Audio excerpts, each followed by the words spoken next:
का स्वागत है आपके अपने यूट्यूब चैनल सिग्मा 57 पर।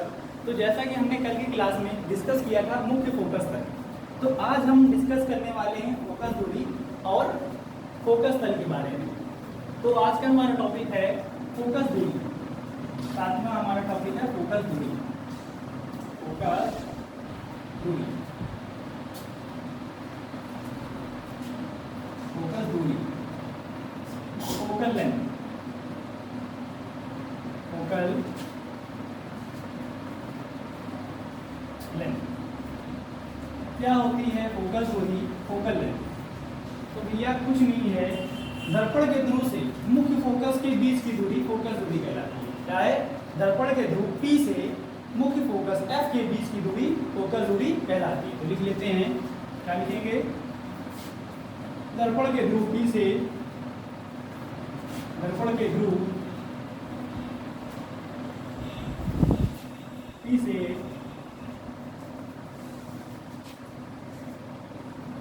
मुख्य फोकस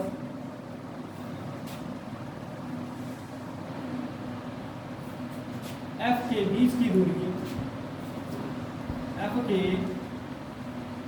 बीच की दूरी, बीच की दूरी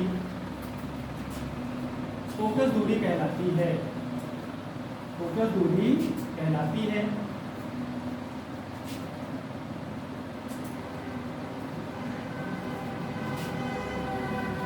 इसे कैपिटल F से प्रदर्शित, इसे स्मॉल f से प्रदर्शित करते हैं।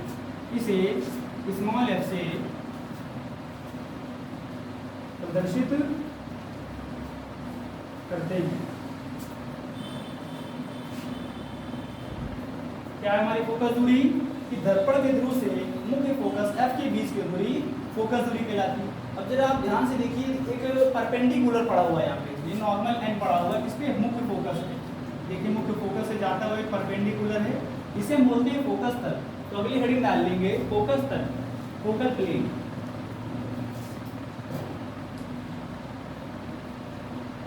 फोकस तल, फोकल प्लेन, फोकल प्लेन।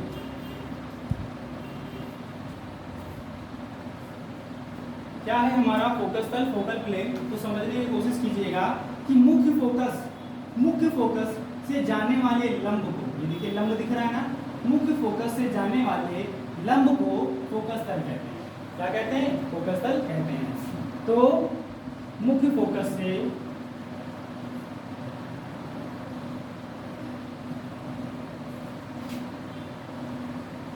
होकर जाने वाले लंब को, अब लंब का मतलब क्या होता है? जो रेखा के साथ 90 डिग्री कोण बनाए। तो देखिए मुख्य फोकस कहाँ है? मुख्य अक्ष पर है, और ये जो लंब है देखिए इसके साथ 90 डिग्री का एंगल बनाएगा, 90 डिग्री का। इसलिए क्या, इसे हम क्या कहेंगे? लंब यानी अभिलंब कह सकते हैं, लंब भी कह सकते हैं, अभिलंब भी कह सकते हैं। तो मुख्य फोकस से होकर जाने वाले लंब को फोकस तल कहते हैं।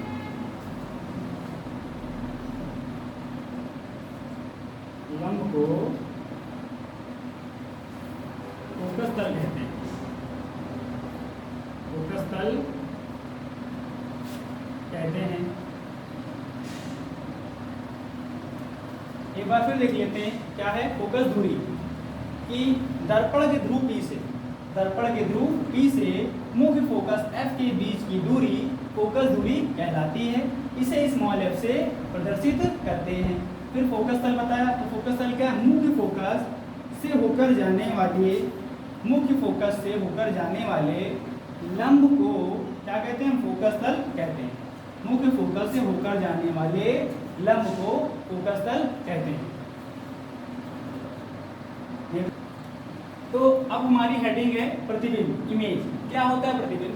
तो एक्चुअल में होता क्या है कि जब प्रकाश किरण किसी एक बिंदु से चलकर दूसरे बिंदु पर जाती है, तो दूसरे बिंदु, पहले बिंदु वस्तु को दूसरे बिंदु वस्तु का प्रतिबिंब कहते हैं। मान लीजिए प्रकाश किरण है, एक बिंदु वस्तु से चलकर दूसरे बिंदु वस्तु पर पड़ी, तो पहले बिंदु वस्तु को दूसरे बिंदु वस्तु का क्या कहते हैं? प्रतिबिंब कहते हैं। तो अगली हेडिंग हमारी प्रतिबिंब। तो क्या होता है प्रतिबिंब? कि जब प्रकाश किरण, जब प्रकाश किरण प्रकाश किरण किसी एक बिंदु से चलकर किसी एक बिंदु से चलकर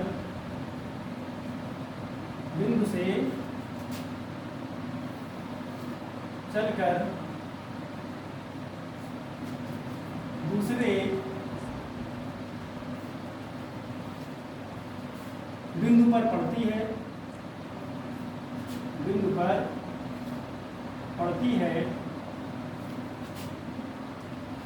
कॉमा तो पहले बिंदु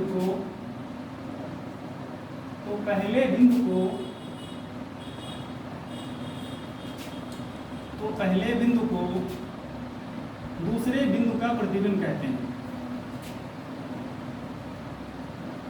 दूसरे बिंदु का प्रतिबिंब कहते हैं। प्रतिबिंब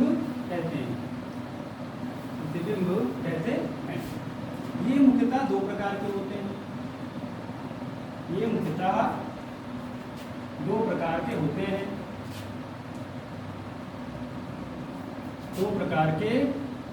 हैं।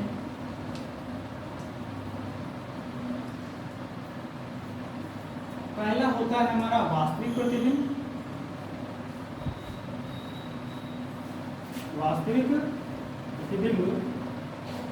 जिसे हम बोलते हैं रियल इमेज।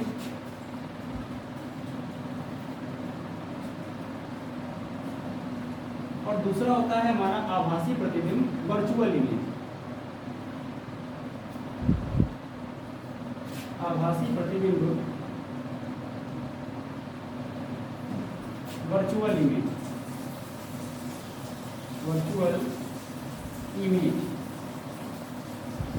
तो एक बार समझ लेते हैं प्रतिबिंब के बारे में कि जब प्रकाश किरण किसी एक बिंदु या बिंदु वस्तु से चलकर दूसरे बिंदु या बिंदु वस्तु पर पड़ती है तो पहले बिंदु को, जो हमारा पहला पॉइंट है, उस पॉइंट को हम दूसरे पॉइंट का क्या कहेंगे? प्रतिबिंब कहेंगे।